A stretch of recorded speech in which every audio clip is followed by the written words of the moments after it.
Good morning students. आज हम account शुरू करने जा रहे हैं जिसके अंदर आप कुछ बेसिक अकाउंटिंग टर्म्स करेंगे और चैप्टर का नाम भी यही है, बेसिक अकाउंटिंग टर्म्स। इस चैप्टर के अंदर लगभग 25 बेसिक अकाउंटिंग टर्म्स दे रखी हैं, तो धीरे धीरे आपको जो जरूरी टर्म्स होगी उसके बारे में बता दिया जाएगा। इसके अंदर सबसे पहले आते हमारे पास भी business transaction, first basic term आती है एंड इट्स मेन फीचर। सबसे पहले आपको इसके अंदर बिजनेस ट्रांजैक्शन के बारे में बताया गया कि बिजनेस ट्रांजैक्शन क्या होती है। देखो बेटा, a business transaction is an economic activity. The business, ये बिजनेस की एक इकोनॉमिक एक्टिविटी होती है that change in its financial position, जो फाइनेंशियल पोजीशन को चेंज कर देती है। ये जो बात यहां पे लिखी हुई, यहां पर आपको एक एग्जांपल बताएंगे, उससे और ज्यादा क्लियर हो जाएगी। यानी कि ये एक इकोनॉमिक एक्टिविटी होती है जिससे बिजनेस की फाइनेंशियल पोजीशन क्या हो जाती है, चेंज हो जाती है। मतलब या तो कैश बढ़ जाता है या कैश क्या हो जाता है, कम हो जाता है। Whenever any business transaction take place, अगर कोई भी बिजनेस ट्रांजेक्शन होती है, it results in a change in the value of some of the assets, liabilities and capital.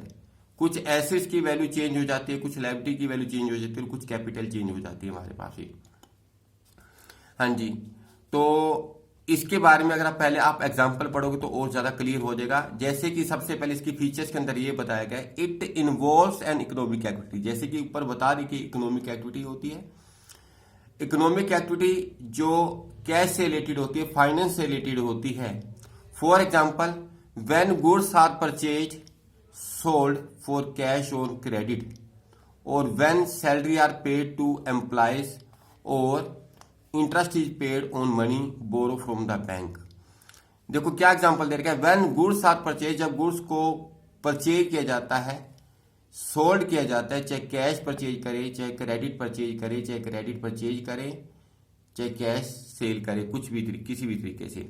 Example है, जब आप गुड्स कैश परचेज करेंगे तो क्या होगा, परचेज करने से कैश कम हो जाएगा, और गुड्स का मतलब यहां पर स्टॉक हमारा क्या हो जाएगा, बढ़ जाएगा। स्टॉक क्या चीज होती है, जिस चीज का आप काम करते हैं और जो मटेरियल आप रखते होते हैं उसको स्टॉक बोलेंगे।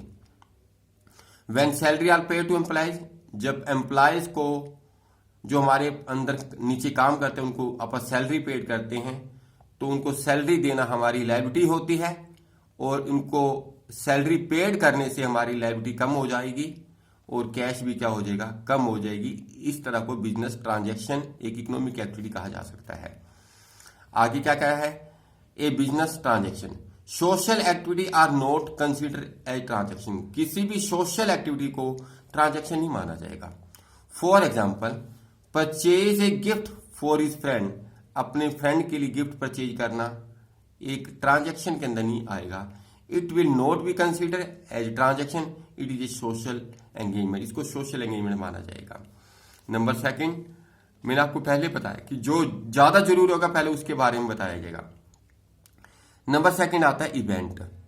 And event is the result of a transaction, जो आप ट्रांजैक्शन करते हैं उसका जो रिजल्ट हमारे सामने आता है उसे आप इवेंट बोल सकते हो। दोबारा सुन लो, जो भी आप ऊपर अपन बिजनेस ट्रांजैक्शन के बारे में पढ़ा, वो ट्रांजैक्शन करने से जो हमारे सामने रिजल्ट आते हैं उसी को इवेंट कहा जाता है। एक एग्जांपल के जरिए बहुत अच्छा समझाया गया आपको। जैसे Sachin start A business with A capital of ₹5 lakh. Sachin नाम का एक बंदा है, उसने 5 लाख रुपए लगा के बिजनेस शुरू किया है। He purchase goods ₹4 lakh for cash, उसने 4 लाख का गुड्स परचेज किया है। And sales 3/4 of these goods for ₹3,80,000। उसने जो गुड्स परचेज किया था इसका 3/4 करेंगे तो ये आ जाएगा 3 लाख आ जाएगा। मतलब 3 लाख का जो गुड्स है उसने 3,80,000 में क्या किया, सेल किया है। ही आल्सो पेस, उसने 20,000 का रेंट भी दिया है गोडाउन का, जिस गोडाउन के अंदर वो काम करता, मतलब गोडाउन जो उसने रेंट पे ले रखा था। तो the following result can be drawn from the above, ये रिजल्ट हमारे पास सामने निकल के आएंगे। पहले तो आप इवेंट के बारे में पढ़ रहे हैं, तो ये the following result can be drawn from the, ये रिजल्ट हमारे सामने आएंगे। नंबर, उसने क्या ट्रांजैक्शन क्या थी हमारे पास, उसने क्या किया था, ऊपर सबसे पहले उसने बिजनेस शुरू किया था, कितने रुपए लगाए थे उसने 5 लाख रुपए, तो इसे इन्वेस्टमेंट कहा जाएगा। और उसके बाद 5 लाख रुपए लगा के उसने 4 लाख का गुड्स परचेज किया था, purchase of goods for ₹4 lakh, 4 lakh का गुड्स परचेज किया था। और इसमें 3/4 इसने सेल कर दिया था, कितने का भाई 3,80,000 का। तो कैश सेल कितनी आ जाएगी 3,80,000। और ही also pay ₹20,000 as godown rent, payment of godown rent 20,000 है। ये काम उसने किया है। जो किया है वो ट्रांजैक्शन होता है, और करने से जो सामने आता है उसे, जो रिजल्ट सामने आता है उसको इवेंट बोला जाता है।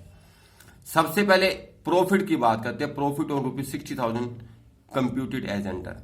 सबसे पहले ट्रांजैक्शन करने से क्या हुआ, उस आपको ध्यान है कि 4 लाख का गुड्स सोल्ड किया था, परचेज किया था सॉरी। इसका 3/4 करेंगे तो 3 लाख आएगा। 3 लाख का जो परचेज किया था 380 में बेचा, लेकिन उसने 20,000 रेंट भी तो दिया था। तो सेल की थी, सेल कितने की दे रखी, आपको 3,80,000 की सेल दे रखी है।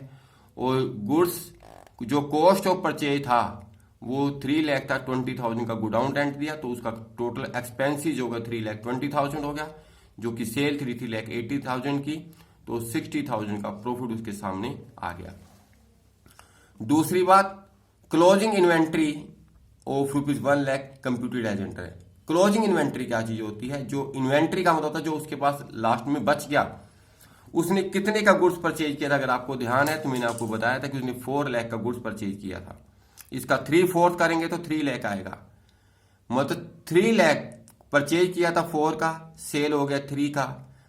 कितने में हुआ वो अलग मैटर करता है, 380 में हुआ ये बात अलग है। मतलब 4 लाख का जो परचेज किया था, 4 लाख में से 3 लाख का सेल हो गया। तो क्लोजिंग इन्वेंट्री मतलब बचे हुए की बात करें तो 1 लाख का बच गया, क्योंकि 3/4 तो सेल हो चुका था, 1/4 भी रह गया, तो 1 लाख आ गया हमारे पास भी। कैश बैलेंस और ₹4,60,000 कंप्यूटेड एज एंटर। इसका मतलब हमारे पास 4,60,000 का क्या है, कैश। ये आपने इसको क्रैमिंग नहीं करनी, रट्टा नहीं लगाना, एक बार समझने के लिए बताया जा रहा है। अगर आपको मतलब एग्जांपल देने की भी जरूरत नहीं है, बस आपको बताया जा रहा है एक बार।